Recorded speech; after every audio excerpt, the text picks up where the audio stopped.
Hi folks, welcome back to Three Barrow Farm. Well, it is grand final day, one day after I did the garden tour just recently, and these kale plants have just shot up like overnight. They're going to seed, and we're using a lot of the leaves in dinners and stuff, but I thought I'd feed the sheep because we've popped the sheep in the chicken area to keep the grass down. So I'm going to take them a treat because whenever they're close by, it's quite a breeze today. So whenever they are close by, I like to pick food from my garden and take it out to them and give them some treats. Of course, my youngest daughter does this every day. She picks from the garden. So this is why I like to grow, a huge amount of food, because we don't only feed ourselves with this food, but we also give some to the chickens and the sheep and the alpacas as well. They really, really enjoy it. So I'm just picking off the stems, so the middle stems. See, this one here is going to go to seed as well, and it just stops the plants from bolting. And then I can keep picking some leaves off them for a bit longer. I'm finding this netting to be the best, and I really want to get it in bulk. If anyone knows where I can get netting, bird netting, in bulk, please let me know. I'm getting the 10 metre long by 4 metres wide netting to go over my rows, and it's working out well, and I don't want to be spending $32 per netting at Bunnings, so I really do want to find a place that I can get them in bulk and hopefully save some money, because I'm definitely going to be using these on my other garden as well. It's keeping the cockies from destroying my plants.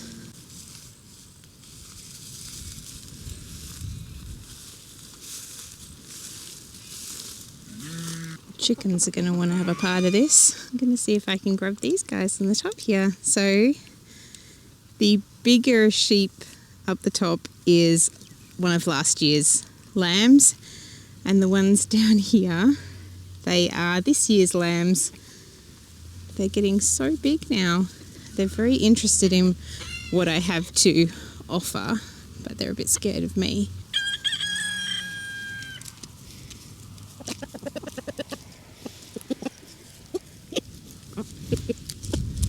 Maybe they're too excited by the amount of food that's out here.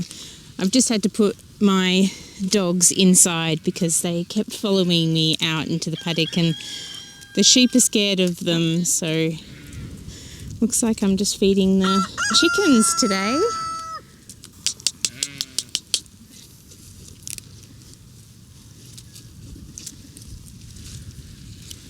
Oh, that's the rooster that chases you. I don't want him coming up here. Hi, girl. Hey, darling. How you doing? Hey? How you doing? Oh, you're a good girl. You're a good girl. Hey? Look at this fleece coming out. Hey? So we have wilty pole sheep. They lose their fleece, so we don't have to... Hey, you want some? We don't have to shear them. Girls. Oh, you want to peck right where my finger is? You want some too? Here's one. Here you go. Not too keen on that. I'll have to go and get some more. Hey? Where's that rooster? Hey, girls. So our kids have names for all the chickens. I'm really, this rooster's getting way too close to me. They have names for all of the chickens. Oh, hey, you just pecked my button. No, thank you. No, thank you. Yeah, I'm getting distracted. So we have wilty pole sheep, and they lose their own fleece. So their fleece just drops off. We don't need to do any shearing. which is handy. We just have to shear the 2 alpacas that we have. All right, girls, I'll leave the rest for you. I'm going to keep this one. Okay, it's really breezy. I'm back in the veggie garden because I ran out of food. And the animals that are most interested are the chickens because they're always in that paddock. They're probably sick of the food that's in there, although we do, take them treats. But they want to eat my kale. They love all the brassicas.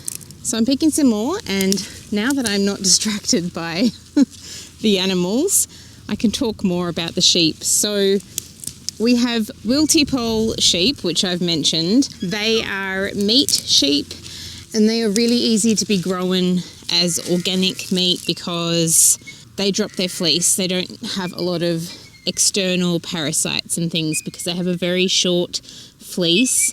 And then in wintertime, Jackie and Luna really want to come out now, but I want to go back out to the animals. So I'm not bringing them in here because they just scare everyone away. But yeah, they have a longer coat in winter and then they just drop it. So they probably end up with, over summer, they just have this short fleece left over. And that is traditionally how sheep were. They dropped their own fleece in the wild and we bred them to hold on to their fleece so that we could shear it off and use it in textiles. Oh, poor darling. All right, I'm going to go and take this out and we'll talk more out there because she'll complain less if I'm out in the paddock.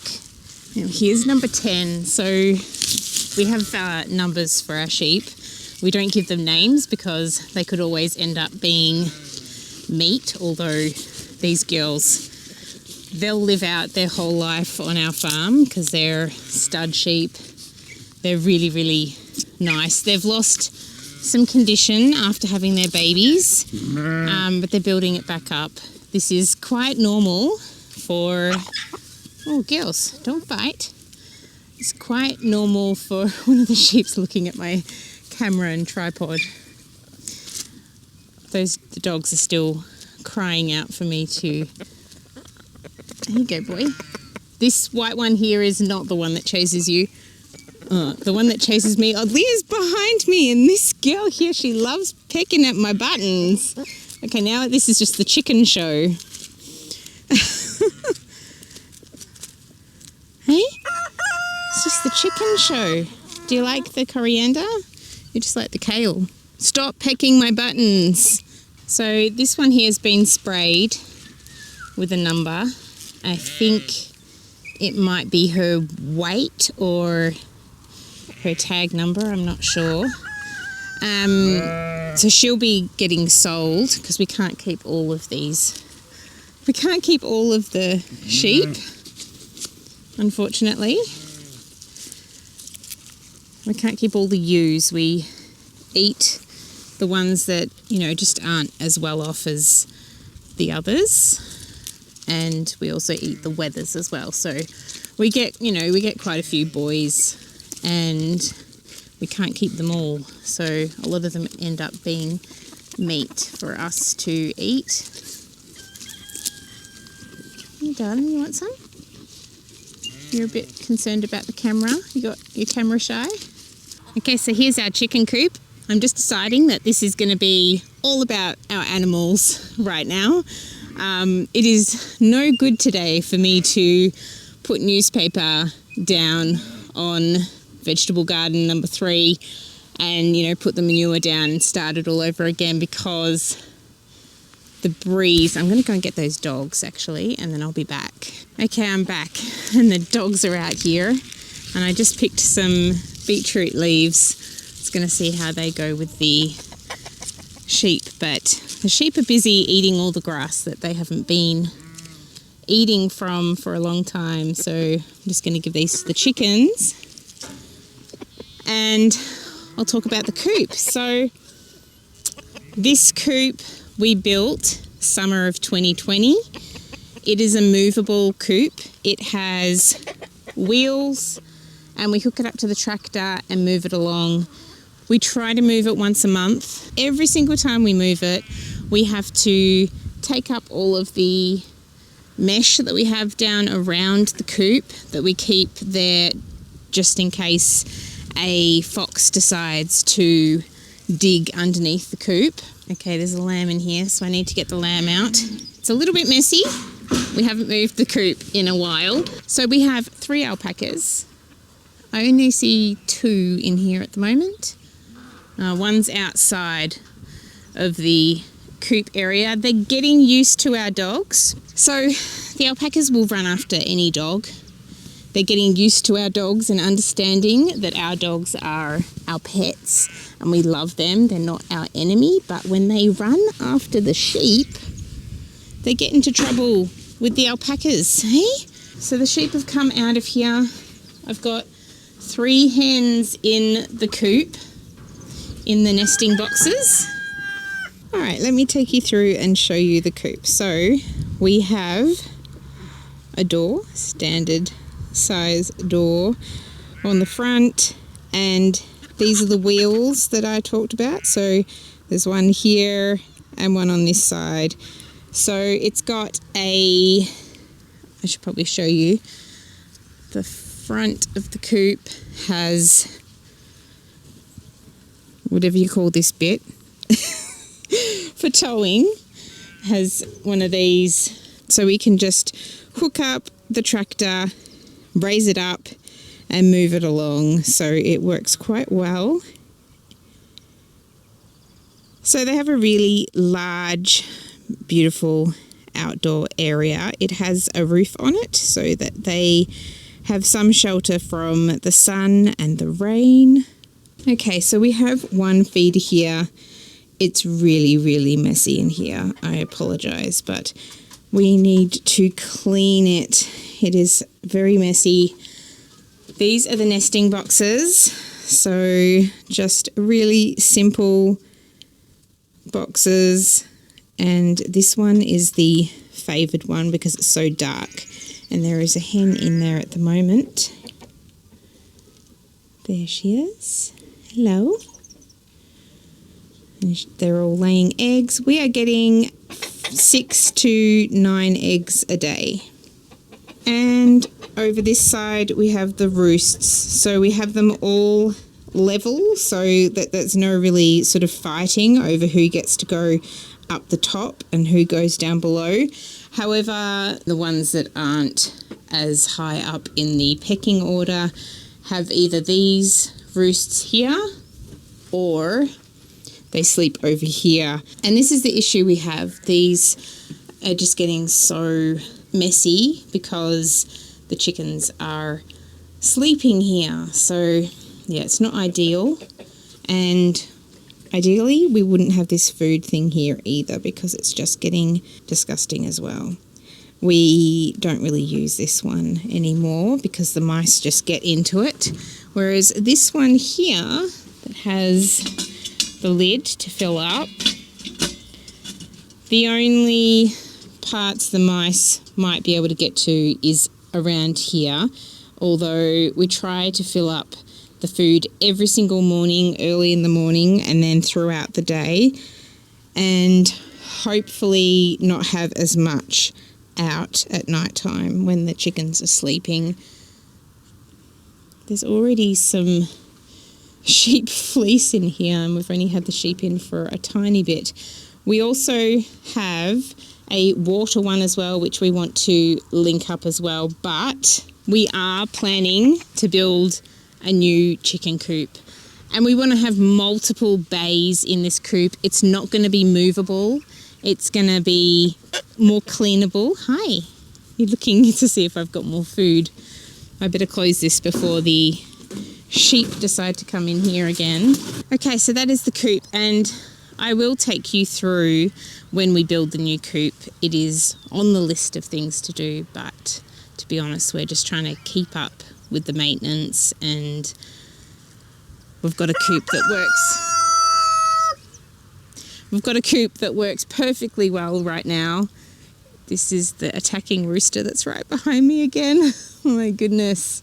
Okay, we're done. We are done with the coop tour, because that rooster, he's just going to chase me. I just have a feeling. So this is our sheep shelter, and someone asked me quite a while ago to show you this sheep shelter, and I haven't gotten around to it till now. If you ask me to show you something or do a video on something in particular, don't worry, I will get around to it eventually, hopefully. Life is just really busy with the farm and, growing food, doing all the editing of videos and working and kids and such. So it takes some time, but this is the sheep shelter. I've gotten to it finally. So we really love this shelter. I can move this by myself pretty much if I get some good momentum with it. We just basically push it at the top, but at the back of it, and move it along. It has 4 wheels. It's really well built by my partner. And yeah, it's just a really great shelter for the sheep to come under, shelter from the sun in summertime and the rain at any time of the year. So they really enjoy being under here when it's raining in particular. Okay, so the one magnificent thing about the shelter, and we had a bit of rain this week and it looks like this one's gotten a bit wet, but we sort of try and push them aside so they don't get wet. The sulfur seems to be fine, so that's sulfur. This is copper sulfate. This one is, can't remember, this looks like dolomite. We also put seaweed, and I think there's more lime in there at the moment, and this one has salt, which I need to bring out the pick and break up a bit. The sheep absolutely love the salt. They have that the most. So we follow Pat Coleby's natural methods of farming, and we put out all the supplements so that the sheep can choose what they need when they need it. And according to her findings, they do that. They pick at the salt. I see them come by every morning by this shelter, and they pick at the salt particularly. We have been going through stages of giving them dry seaweed, but we've moved to giving a liquid seaweed. So I just said that we had seaweed in there before, but I've noticed that we don't have any seaweed in there right now. My partner has been giving the sheep liquid in seaweed in their water.